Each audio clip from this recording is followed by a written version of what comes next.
ते डिप्लीट होऊन राहिलेली आहे. डिप्लीट म्हणजे कमी होऊन राहिली. इराणचे प्रमुख आयतुल्ला खामेनी याच्या मृत्यूनंतर आता मोस्तफा खामेनी यांच्याकडे सूत्र जाणार आहे. खरं तर असेंब्ली ऑफ एक्सपर्टनं त्यांचं नावसुद्धा घोषित केलं आहे. त्यामुळे या सगळ्याचे युद्धावर काय परिणाम होणार आहे, पुढच्या काळामध्ये कशा पद्धतीने ही सगळी परिस्थिती होणार आहे, या सगळ्या संदर्भात बोलण्यासाठी आपल्यासोबत सेवानिवृत्त कर्नल अभय पटवर्धन सर आहे. सर, कसं पाहता मोस्तफा खामेनी याचं नाव जवळजवळ घोषित झालं आहे, काय परिणाम होऊ शकते, कोण आहे हा आणि याची काय पार्श्वभूमी आहे? हा मुस्तफा खोमेनी जो आहे तो साधारण 60 ते 70 वर्षाच्या दरम्यानचा आहे. हा इराणचे पहिले जे सर्वेसर्वा होते त्यांचा मुलगा आहे आयातुल्ला अली खोमेनींचा, ज्यांनी 1978मध्ये बंड करून शाह रजा पहलवीची जी राजेशाही राजवट होती ती संपवून तिथे तालिबानी राजवट सुरू केली होती. त्यामुळे तो एक कट्टर माणूस आहे. या माणसाने 1978 ते 80च्या दरम्यानमध्ये तिथे इराकमध्ये सुद्धा त्यांनी लढाई केलेली आहे अमेरिकेच्या विरुद्ध, आणि तो एक फार मोठा चांगल्यापैकी गनिमी कावा लढणारा योद्धा आहे.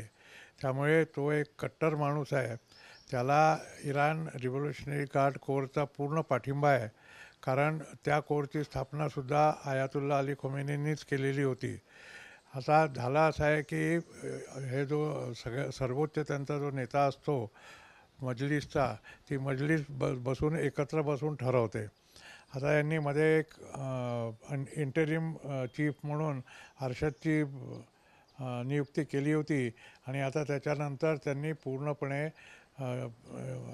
इराणियन आर्मी आणि इराणियन नॅशनल गार्ड याच्या दबावाखाली आता त्याला डावलून मुस्तफा खोमेनीला त्यांनी नियुक्त केलेला आहे.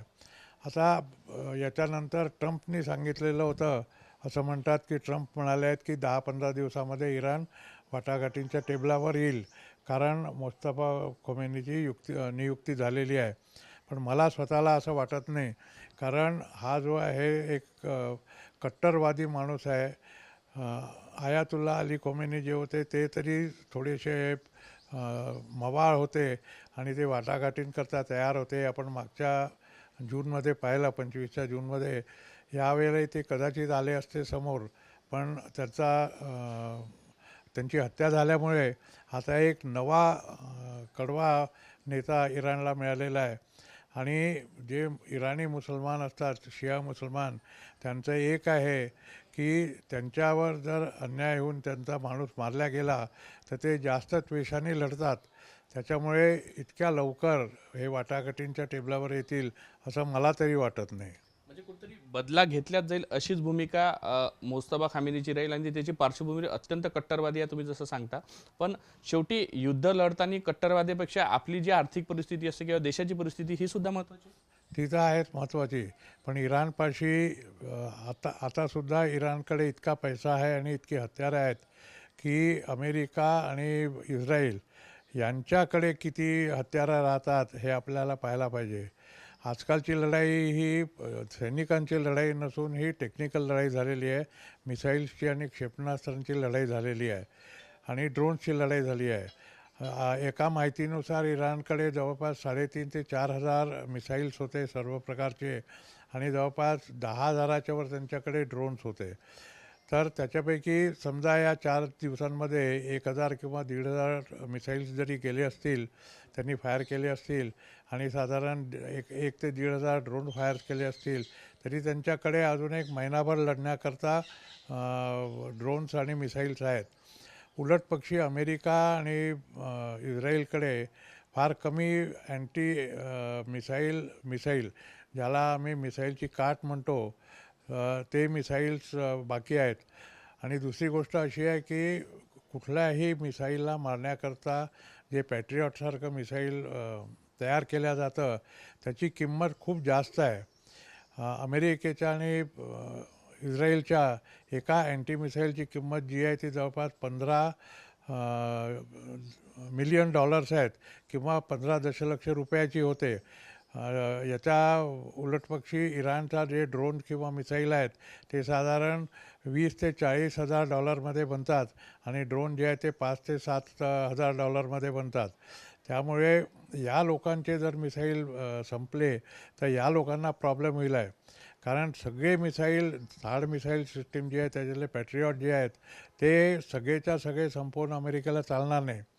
कारण दुसरीकडे रशिया अजून युक्रेनमध्ये बसलेला आहे. जर याचा फायदा घेऊन की इथे सगळे अमेरिकेचे आणि इस्रायलचे पूर्ण अँटी मिसाईल सिस्टीम नष्ट झाली, हे याचा फायदा घेऊन जर रशिया युक्रेनमध्ये घुसून युरोपमध्ये आला तर त्यांना वाचवण्यालायक कोणी नाही आहे. याचाच जो अन्वयार्थ आहे तो ब्रिटनने आता सध्या आणून दिलेला आहे. कारण 4 दिवसापूर्वी ब्रिटनने सांगितलं होतं की आमच्या एअरफील्डमधून तुम्ही इराणविरुद्ध कारवाई करू शकता. पण जसं इराणने त्यांच्या सायप्रसमधल्या बेसला मिलिटरी बेसला उद्ध्वस्त केलं त्याच्यानंतर स्टॅमर पलटले आणि त्यांनी सांगितलं की आमच्या देशातनं तुम्ही इराणविरुद्ध कारवाई करायची नाही. याच्यावर ट्रम्पही भयंकर संतापलेले आहेत आणि काल त्यांनी जी प्रतिक्रिया दिली ती फार तीव्र प्रतिक्रिया होती. त्याच्यामुळे सध्या तरी पारडं इराणच्या बाजूने झुकलेलं आहे. त्यांचे किती लोक मेलेले आहेत पण त्यांच्याकडे मिसाईल अजून बाकी आहेत, यामध्ये शंकाच नाही आहे. म्हणजे कुठेतरी सर या सगळ्या युद्धजन्य परिस्थितीमध्ये इराण अजूनही अशा परिस्थितीत आहे का तो तोंड देऊ शकतो या युद्धाला महिनाभर? अगदी बरोबर आहे, तो तोंड देऊ शकतो. आणि मुख्य गोष्ट अशी आहे की इराण सध्या जमिनीवर आहे, म्हणजे he is firmly on the ground. तिथे तुम्ही मिसाईल मारू शकता पण त्यांची बहुतांश जी सिस्टीम आहे ती अंडरग्राऊंड आहे. त्याच्यामुळे किती हे मिसाईल मारू शकतील याच्यावर अवलंबून आहे. दुसरीकडे अमेरिकेचे जे आहे ते एक अरब समुद्रामध्ये आहे आणि दुसऱ्या इराणच्या आखातामध्ये बसलेले आहेत ते जहाजं घेऊन आपली. जसं अब्राहम लिंकन जो आहे ते अरब समुद्रात आहे आणि जिराल फोर्ड जे आहे ते मोरोक्कोच्या समुद्रामध्ये आहे, इस्रायलच्या जवळ. त्याच्यामुळे त्या लोकांना मारणं, यांच्याकडे जी कामाकाजी छोट्या बोटी आहेत तशा बोटींनी त्या लोकांना मारणं फार इझी जाणार आहे. आणि आपल्याला आठवत असेल की खोमेनी असताना त्यांनी स्वतः सांगितलं होतं की आमच्याकडे एक अशा प्रकारचं मिसाईल आहे जे एअरक्राफ्ट कॅरियरचे तुकडे करू शकतं. ते रशियानी यांना दिलेलं आहे असा माझा अंदाज आहे. पण किंवा यांनी डेव्हलप केलं असेल. पण ते शॉर्ट रेंज मिसाईल आहे, पण हे दोन्ही जे एअरक्राफ्ट कॅरियर्स आहेत त्याच्या रेंजमध्ये येतात. केव्हा तरी जर त्यांनी हे मारलं किंवा यांची जर अँटी मिसाईल सिस्टीम कमकुवत झाली आणि नंतर इराणने मारलं तर अमेरिकेला फार मोठं नुकसान सहन करावं लागेल. कारण दोन्ही एअरक्राफ्ट कॅरियरवर प्रत्येकी किमान 300 विमानं आणि हेलिकॉप्टर्स आहेत आणि जवळपास 4 ते 6 हजाराच्या वर तिथे नौसैनिक तैनात आहेत. परत ती आण्विक जहाजं असल्यामुळे तिथे रेडिएशनचा सुद्धा प्रॉब्लेम आहे. आणि त्यांचे जे मित्र देश आहेत सौदी अरब वगैरे, जर अरब समुद्रात डुबलं तर सौदी अरब आणि आखाती देशांना त्याचा घाटा होईल आणि तिकडे जर डुबलं तर तुर्किस्तानला वगैरे त्याचा घाटा होईल. त्याच्यामुळे अमेरिकेला दोनदा विचार करावा लागणार आहे की कितपर्यंत युद्धाची व्याप्ती वाढवायची. सर या पद्धतीने अमेरिकेला करावंच लागणार आहे. फ्रान्सनं एक इशारा दिलेला आहे, भारताची समजा परिस्थिती समजा हॉर्मुझचं जर समुद्रधुनी बंद झाली तर भारतावर त्याचे परिणाम कसे दिसू लागतील. आत्ता जरी परिस्थिती आपली आहे 2 महिने पुरू शकलं असलं तरी ह्या परिस्थिती ज्या पद्धतीने तुम्ही इराकची परिस्थिती पाहता किंवा इराकची ताकद सांगता त्या अनुषंगाने अमेरिका किंवा या सगळ्या गोष्टी पाहता परिणाम नाही, भारताची परिस्थिती सध्या तरी वाईट नाही आहे. आपण एक लक्षात ठेवलं पाहिजे की मी जसं मागे या वाहिनीवर सांगितलं होतं की आपली परिस्थिती वाईट होणार नाही, पण आपल्याला जे फॉरेन रेमिटन्स मिळत आहे, म्हणजे जे आपली निर्यात होते आहे, जशी नाशिकच्या एरियामधनं तिथे द्राक्ष जातात, काश्मीरच्या एरियामधनं तिथे सफरचंद जातात, अशा ज्या गोष्टी आहेत, आपलं धान्य जातं तिथे मिडल ईस्टमध्ये, ते सगळ्या गोष्टी आता थांबलेल्या आहेत.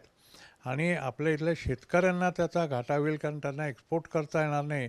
त्यांना देशामध्येच ते विकावं लागेल आणि त्याचा सामान्य नागरिकाला फायदा होईल, पण शेतकऱ्याला होणारा फायदा जो आहे तो कर्टेल होईल आहे. दुसरं हे आहे की आपली जी आयात निर्यात आहे जहाजाच्याद्वारे ती पूर्णपणे आपल्याला आफ्रिकेला वळसा घालून जावं लागेल युरोपमध्ये, तर ती महागेल आहे. आणि तिसरं म्हणजे जी आपली विमान वाहतूक आहे तीसुद्धा आफ्रिकेला वळसा घालून जाईल, त्यामुळे तीसुद्धा महाग होईल आहे. पण सामान्य नागरिकाला मात्र याचा फटका बसायला कमीत कमी 2 महिने तरी जावे लागतील. सर एकंदर हे युद्ध पाहता सध्या तरी लगेच थांबेल अशी भूमिका दिसत नाही, कारण मोस्तफाची निवड झाल्यावर नक्कीच काहीतरी ज्या पद्धतीने इशारा दिला की आम्ही बदला घेऊ, म्हणजे तसं काहीतरी मोठं करण्याच्या तयारीत इराण असेल. हो, ते तर आहेच. कारण ही जी लढाई आपण एक लक्षात ठेवलं पाहिजे की खोमेनीला मारल्यानंतर 28 फेब्रुवारीला 3 तारखेपर्यंत लढाई चालू होती. म्हणजे 4 दिवस लढाई चालू होती. जिथे त्यांचा सर्वोच्च नेता कोणीच नव्हता. म्हणजे याचा अर्थ असा आहे की खोमेनींनी आखून दिलेल्या ज्या धोरण आहे त्याच्यावर ही लढाई चालू आहे आणि तेच धोरण समोर न्यायकरता ह्या मुस्तफा खोमेनीला त्यांनी निवडलेला आहे. कारण तोही एक कट्टरवादी नेता आहे. नक्कीच मुस्तफा खोमेनी आता त्यांची नियुक्ती जी आहे ती झालेली आहे, त्यामुळे पुढच्या काळामध्ये या युद्धाचे अधिक तीव्र पडसाद सुद्धा उमटू शकतं असंही अभ्यासकांना वाटतं. त्यामुळे एकंदर आता पुढच्या काळातली परिस्थिती काही असलं तरी भारताला मात्र कमी अधिक का होईना फटका बसू शकतो. सध्या 2 महिने जरी पुरेल एवढं क्रूड ऑइल आपल्याकडे असलं किंवा ऑइल आपल्याकडे असलं तरी त्याचे इतर निर्यातीवरही परिणाम होताना आपल्याला दिसून येतील. व्हिडिओ जर्नलिस्ट सौरभ बोलेसह पराग डोबळे, साम टीव्ही न्यूज, नागपूर.